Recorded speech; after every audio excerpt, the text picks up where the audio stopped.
फिर fire fighter वाले politician को हेलीकॉप्टर में ले जाते हैं, जहां उन्हें क्वारंटाइन सेंटर में ले जाया जाता है, जहां शहर के बाकी लोगों को टेस्ट के बाद क्वारंटाइन के लिए इकट्ठा किया गया है।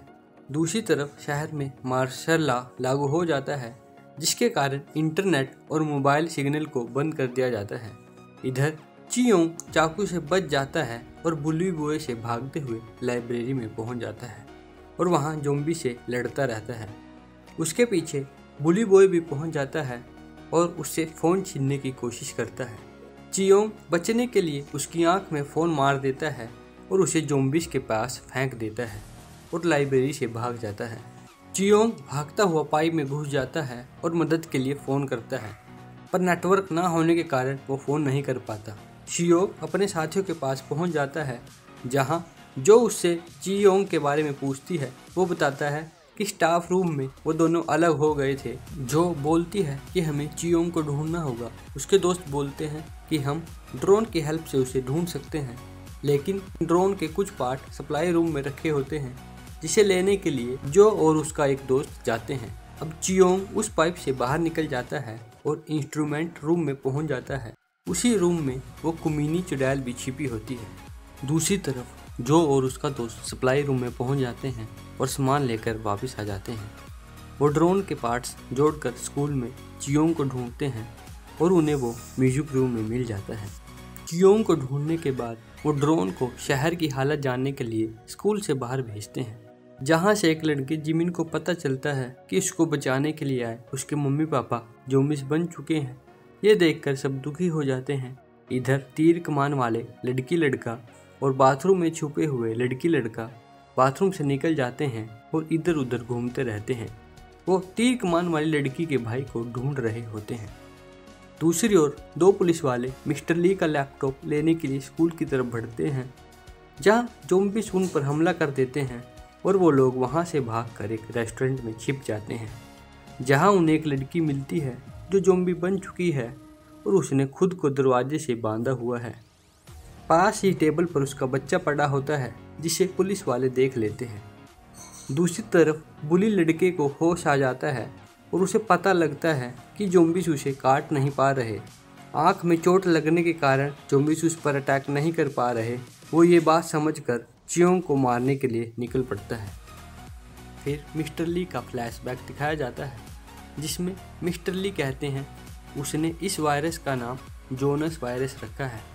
वो बोलता है कि उसने इस वायरस को बनाया है तो इसका एंटीडोट बनाना भी इसी की जिम्मेदारी है और वो बनाकर रहेगा। फिर बुली हुआ लड़का दिखाया जाता है जो रूफटॉप पे हेल्प का साइन बना रहा होता है। इसके बाद हमें बुली हुई लड़की भी दिखाई जाती है, जो इतने सारे ज़ॉम्बीज़ अटैक के बाद भी अभी बची हुई है। वो लड़की भी बुली बॉय की तरह ज़ॉम्बी से बच जाती है। कोई भी ज़ॉम्बी उसे काट नहीं पाता। और तीर कमान वाली लड़की अपने दोस्तों के साथ स्पोर्ट्स ग्राउंड में आ जाती है, जहां इमरजेंसी सर्विस और एक्स्ट्रा तीर पड़े होते हैं। दूसरी ओर जी मीन खिड़की से कूदकर जान देने की कोशिश करती है, लेकिन वो जो उसे बचा लेती है। वो उसे समझाती है कि मरना कोई सोल्यूशन नहीं है। फिर वो उसे बताती है कि उसके पापा ने कहा था कि वो उसको बचाने के लिए सबसे पहले आएंगे, वो किसी भी टाइम पहुंचते होंगे। इसके बाद वो दोनों वहां से भाग जाने के बारे में सोचती हैं। इसी दौरान उनका माइक ऑन हो जाता है, जिससे सभी उनकी बातें सुन लेते हैं और वहीं से उन्हें वहां से भागने का आइडिया मिलता है। नामरा जो क्लास की प्रेसिडेंट है, वो बताती है वो साउंड से सारे ज़ॉम्बीज़ को स्कूल की लेफ्ट साइड में करके राइट साइड से चियोंग को बचाते हुए रूफ टॉप पर चले जाएंगे। इसके लिए वो ब्रॉडकास्टिंग रूम से चियोंग को मैसेज देते हैं कि वो उसको बचाने के लिए आ रहे हैं। बुली बॉय भी ये बात सुन लेता है और ब्रॉडकास्टिंग रूम में जाने लगता है। इसके बाद सब बच्चे एक पुरानी सीडी को प्ले करके सारे ज़ॉम्बीज़ को स्कूल के लेफ्ट साइड में भेज देते हैं, लेकिन एक ज़ॉम्बी उनके रूम के बाहर ही रुक जाता है, जिससे बचते हुए सारे बच्चे बाहर जाने की कोशिश करते हैं, पर शोर हो जाता है और वो ज़ॉम्बी उन पर हमला कर देता है। शियो उस ज़ॉम्बी से लड़ता है और बाकियों को वहाँ से भाग जाने को बोलता है। वो ज़ॉम्बी शिया को पकड़ लेता है और उसे काटने की कोशिश करता है, पर बुली बॉय उसे बचा लेता है। और उससे चियोंग के बारे में पूछता है क्योंकि वो उसे मारना चाहता है। सियोक और उस लड़के की लड़ाई हो जाती है, पर बीच में नामरा आ जाती है और बुली बॉय उसको काट लेता है।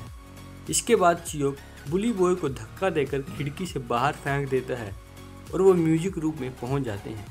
वहाँ चियोंग नामरा को मारने की कोशिश करता है क्योंकि उसे पता चलता है कि उसको किसी ने काट लिया है। सियोक उसे रोक लेता है और उनकी लड़ाई हो जाती है। सियोक उसे बताता है कि उसे बुली बॉय ने काटा है, किसी ज़ॉम्बी ने नहीं। चियोंग कहता है कि उसने बुली बॉय को ज़ॉम्बीज़ के बीच में धक्का दे दिया था और वो ज़ॉम्बी बन चुका है।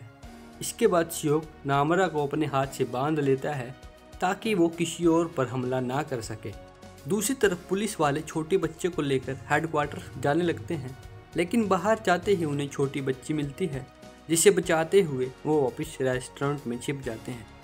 ओजो के पापा स्कूल में बच्चों को बचाने के लिए कैंप से बेस बदल कर भागने की कोशिश करते हैं, लेकिन सिक्योरिटी गार्ड वाले उसे देख लेते हैं और उस पर फायरिंग शुरू कर देते हैं और उनको एक गोली लग जाती है।